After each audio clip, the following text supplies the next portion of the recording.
Welcome to the course Business Analytics and Text Mining Modeling using Python.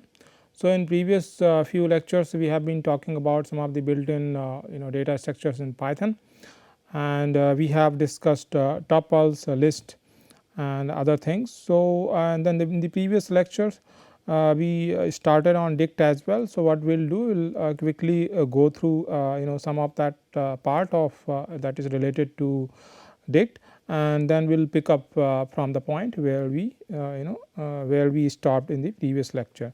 So, we talked about dict, considered to be the most important built-in data structure in Python, also called hash map or associative array, and flexible mutable collection of key value pairs. So, these aspects we talked about and how we can create them using the curly braces, and separator between key value pair is the colon.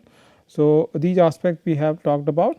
So, I will quickly go through so that we are able to refresh some of the things that we have discussed in the previous lecture.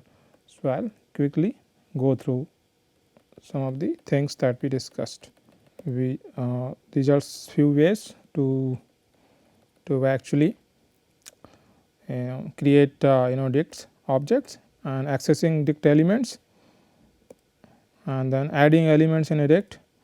So, all these things we talked about, modifying elements of a dict, checking whether a dict contains a key, a particular specific key that we might be interested in. So, all these aspects we talked about, removing elements in a dict. So, this we have discussed, pop method to again remove. So, all this we have discussed, keys and values method we have discussed in the previous lecture. So, we will just go through some of these lines of code. We talked about merging two dicts. So, here again you can see the example, and we used update method there, and you can see some of these output.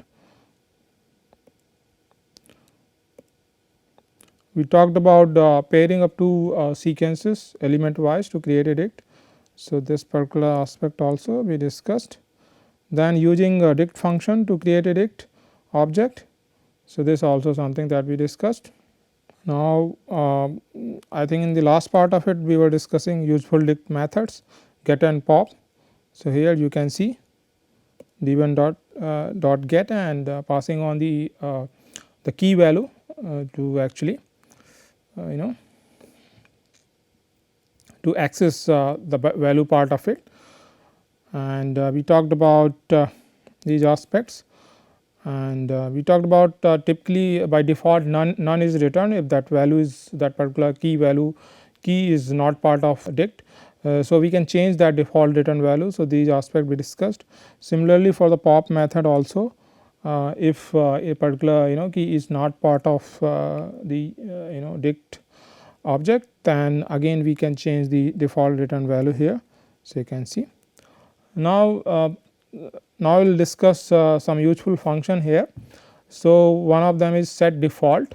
So, again this function is quite useful in the context when we are trying to set values while generating a dict. So, let us take an example. Suppose we want to categorize a list of terms by their first letters, and we want to create a dict of list. So, where the key part of the dict object is going to be based on the first letter, and the terms that use that first letter, they would be in the form of a list. So, in this fashion if we want to create this set default method can be really useful. So, the same thing can actually be achieved using for loop and if else block along with that. However, you would realize that set default method you will have to, if you use this particular method, you will have to use few lines of code, and you would be able to optimize your code, readability and other things, many other benefits you will have. So, the string that we have is terms. So, let us say we have these terms alpha, beta, gamma, alpha 2, beta 3, and if we want to create a dict object based on this particular list of strings.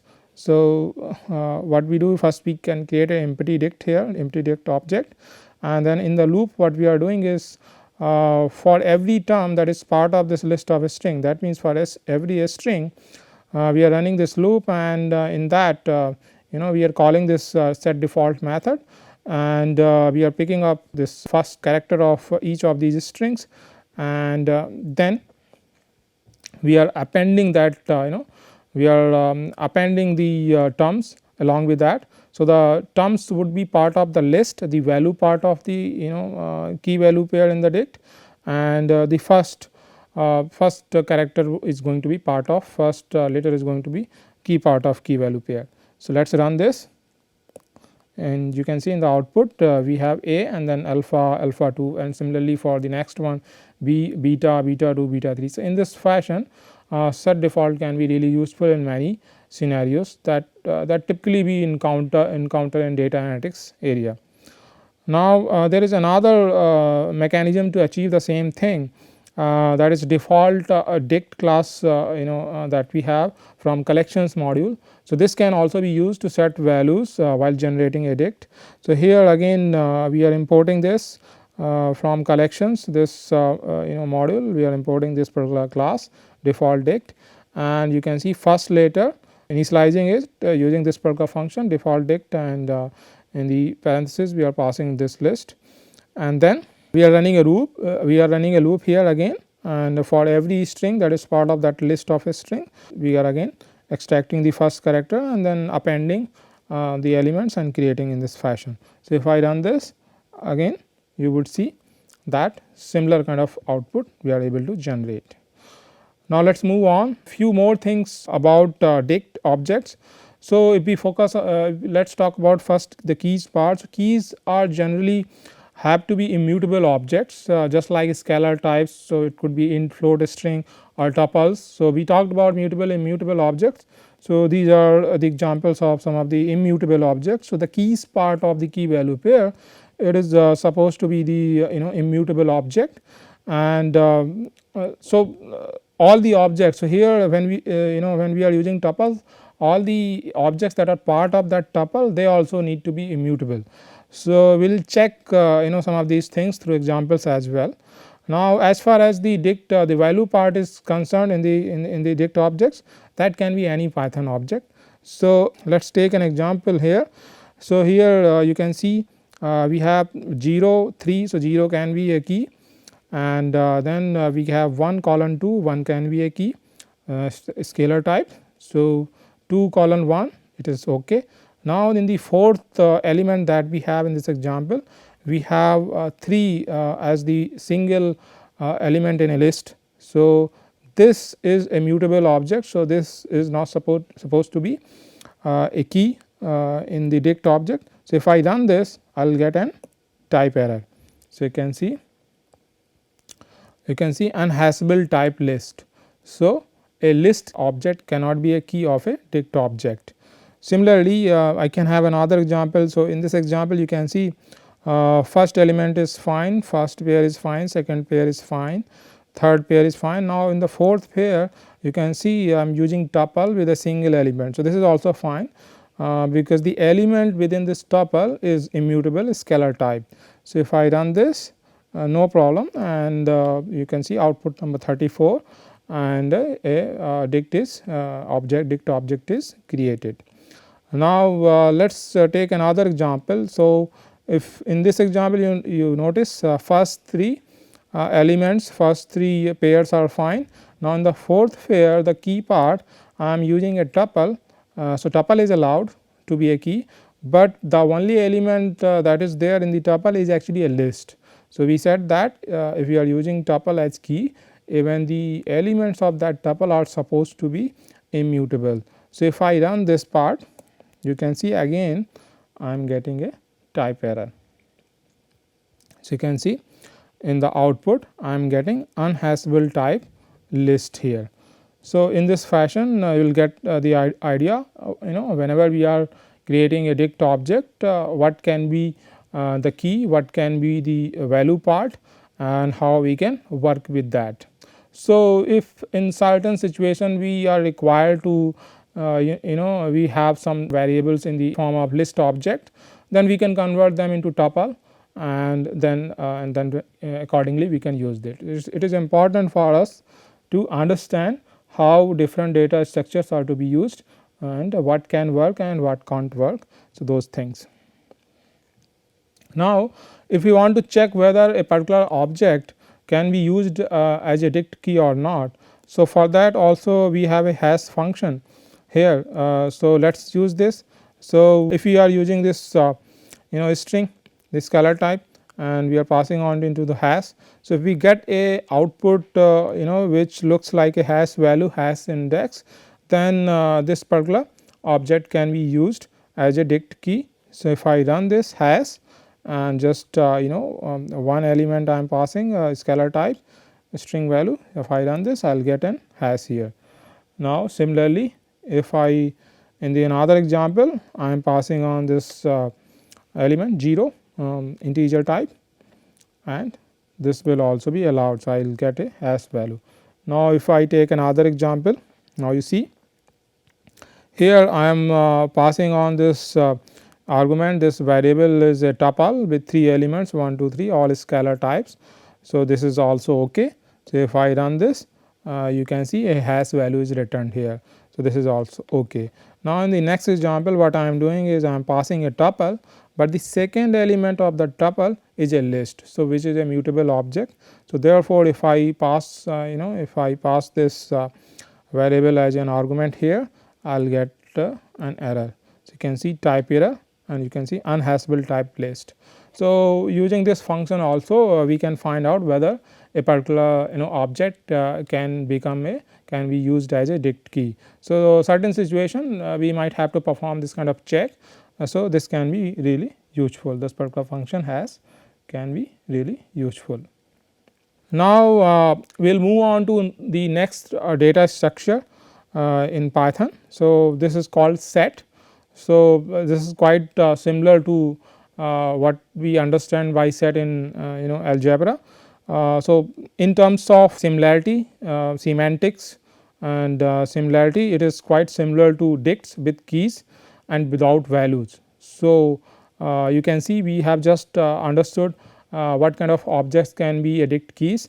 So, if we do not have the values part and just have the keys part. So, dicts and set would behave, but in a similar fashion. So, in another way we can define set as an unordered collection of unique elements. So, all the elements are to be unique. So, just like typically that we expect here. So, how this is created? So, again this is also a collection. So, this is created with a comma separated collection of unique elements using curly braces operator or set function. You see these sequences that we have talked about, tuples and list, as we have discussed before, they are 0 indexed. So, we whenever we want to access the individual elements of those sequences tuples list, we can use the brackets operator and pass on the dices 0 1 2 3 and we are able to access. So, in a sense they are ordered. Here if you see just like dicts, set also in the definition of set itself we have said this is unordered collection of unique elements. So, slightly different in that sense. So, let us see how this can be created. So, you can see we are using curly braces and we have a comma separated collection of these unique elements. So, I will use few examples to again explain all of these aspects. So, let us run this and you can see we have created a set object which is presented using curly braces and we have 3 elements 1 comma 2 comma 3. Now, if I try to, when I said unique elements, so if I try to create a set object where one or 2 elements are repeated quite often. So, let us say take this example. So, within curly braces I am writing 2 comma 2 comma 2 and then 3 comma 3. So, if I run this you would see in the output I have just the 2 elements 2 comma 3. So, only the repeated instances are not taken and the elements are supposed to be unique. Once each element 2 and 3 only once they have been taken and a set object has been created. So, the all the elements in a set has to be have to be unique elements. Similarly, you can see in the next example what I am doing is I am using set function. So, here in the set function again I am passing a list as an argument, and in that list again the unique elements aspect of set I am again passing 4 and 5 is twice there, 5 comma 5 comma 6. So, if I run this and we will get a set object with only 3 elements, though we passed 4 elements in the list, we got a set object with just 3 elements 4 comma 5 comma 6 here. So, you can see how this particular data structure set is different from other data structure that we have talked about so far.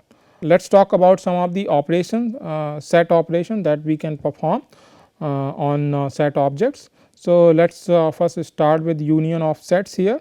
So, in this we can use union method or this operator to actually create a union. So, what I am doing is set 1 and set 2 we have already created. So, for the set 1 I am calling this union method, and it will return me a union of these two sets, set 1 and set 2, recording that returned value in set 3. So, if I run this, that in set 1 we had 1 2 3 and in set 2 we had 4 5 6, and union of sets we have all these elements because all of them were unique, and these two sets, set 1 and set 2, they did not have any common elements. So, therefore, all the elements are part of the final union set. So, similarly using the operator also I can perform this. So, you can see set 1 or set 2, and you can see in the output we have got the same result. Now, similarly we can apply it to for more than 2 sets, set 1, set 2, set 3. If I run this again, you can see we have got the same result here again. So, let us move on to the next operation. So, this operation is intersection of sets. So, here again we have 2 ways we can complete it. We can either use intersection method or the ampersand operator here. So, again in this fashion we can call set 1 dot intersection and passing set 3, and the intersection set would be created and it would be returned to set 4. So, if I run this, so you remember that set 1 had just 3 element 1 2 3, and set 3 has had 6 elements 1 2 3 4 5 6, you can see in the output 43, and so the intersection would have the whole of set 1 element. So, if I run this you can see we have got set 4 which is the intersection of set 1 and set 3, and it is having all the elements same as set 1. Now, the same thing we can perform using the ampersand operator here. So, set 2 ampersand set 3, and you can see in the output we have 4 5 6, because as you might remember the set 2 we had 4 5 6 and set 3 we had all 6 element 1 2 3 4 5 6. So, in the intersection we have got 4 5 6 here. So, if I run this, the same output is repeated. Similarly, we can also perform intersection operation among more than 2 sets, and let us say set 1 ampersand set 2 and ampersand set 3. Now, set 1 had 1 2 3, set 2 had 4 5 6, and set 3 had all of these 6 elements. So, if you look at it the common elements, there are no common elements here. So, if I run this I will not get any output here. Now, let us move forward. Now, the next useful set operation is updating a set. So, how this is performed? So, we have the update method, or we can use this or equal to operator here. So, in a sense these are in place counterparts of union method and or operator that we have just gone through. So, earlier we were recording the return value, we were storing the return value. Now, here it would be in place. So, if I want to perform a union I can just call. So, set 4 dot update set 2, and you know set 2 we had 4 5 6, set 4 I think we had all the element 1 2 3.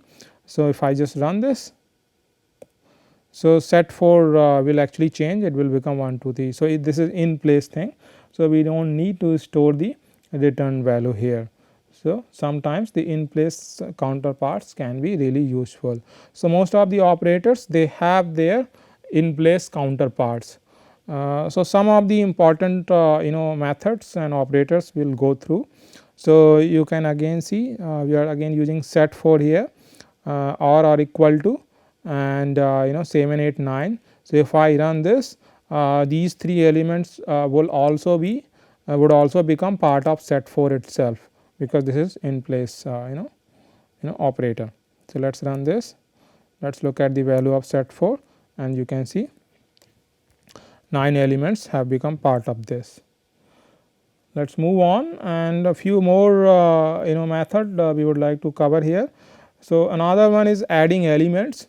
So, for this we can use add method. So, for example, let us take set 4 and dot add. So, if we want to add another element 10 then we can just run this set 4 dot add 10 and the set 4 is going to be updated in this fashion. Similarly, we can also work on another method, that is whenever we want to remove certain elements from a set. So, for this we can use we have two ways to do to perform this. First one is remove method, the second one is the pop method here. So, I can call these methods like this. Set 4 is the object, the set object that we have, and dot and then remove and the element that we would like to remove from the set. So, if I run this you would see that the last element 10 is gone from the set. Similarly, pop can also be used to remove element. However, pop method removes an arbitrary element. So, if I just call, so we do not need to pass any arguments, because it will pick some arbitrary element, and I will have to call like this set 4 dot pop. Let us run this, and the element that is removed that is the output. So, one first element has been removed, and similarly if so let us look at the updated set object set 4. You can see first element is gone, 1 is gone, and we have 2 3 onwards up to 9. So, if I call the pop method again one more arbitrary value could be removed. So, let me run this, and you can see this time 2 is gone, and similarly if I run it again, then you can see this time 3 is gone. So, in this fashion it will remove some or the other element. Let us move on.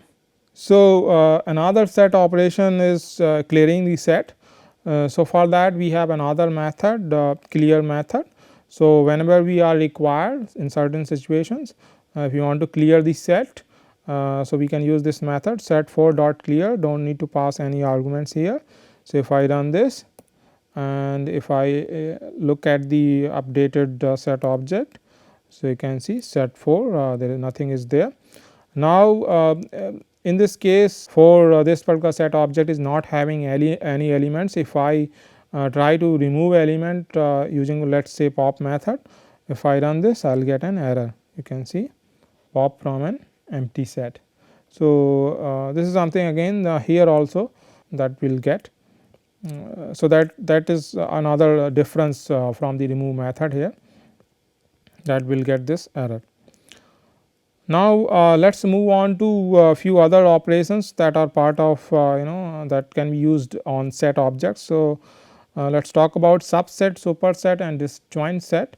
So, sometimes we might be required to find out whether a particular given set is a subset of another another given set, and sometimes whether a particular given set is superset of another given set that we have, or whether they are disjoint, right. So, these are some of the common operations that we typically perform when we are dealing with set objects. So, for this we have these 3 methods called is subset, is superset and is disjoint methods.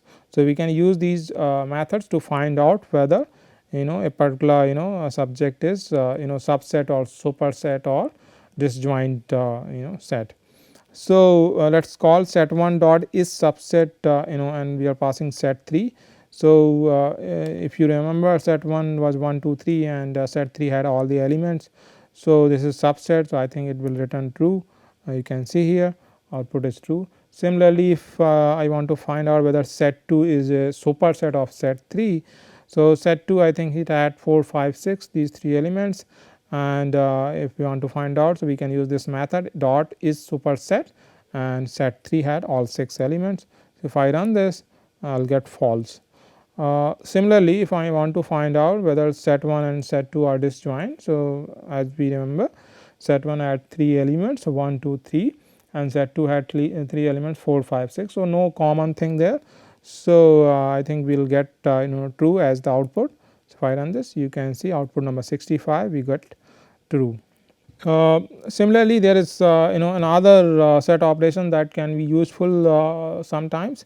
This is sometimes we might be required to check if two sets they have same elements effectively irrespective of the container. So, let us say scalar types 1 2 3, the other set object might have 3 2 1 2 1 3 or and the structure of the way it might be part of that the other object might also be slightly different. So, it might instead of scalar type it might be part of the tuple. So, for this we can use the double equal to operator here. So, let us run this example. So, here we are checking this within curly braces this set object having 3 elements 1 comma 2 comma 3, whether this is whether this one, and on the right hand side we have another set object with 3 elements, first one 3 then 2 then 1. Remember that when we talk about set we said that this is unordered collection. So, in that sense it makes sense for us to find out whether two sets have same elements in a effective sense. So, we can use this double equal to operator. So, if I run this here I will get true here. Now, if I make some changes in this example 1 2 3, and in the right hand side of the set object that we have the first 2 elements I have put them into tuple. Now, when I put them into a tuple the structure of the element itself is has changed. So, now the contents the element does not remain same. So, because of that if I run double equal to operator I will get false. However, in the third example that I have if I change the right hand side set object, and if I just single element 3 I have I make it a tuple object. So, just this tuple first one right hand side and this is tuple having 3. Now, effectively if I look at it the same elements are there. So, if I run double equal to operator again I will get true. At this point we would like to stop here, and some of the remaining aspects related to set and other data structure we will cover in the next lecture. Thank you.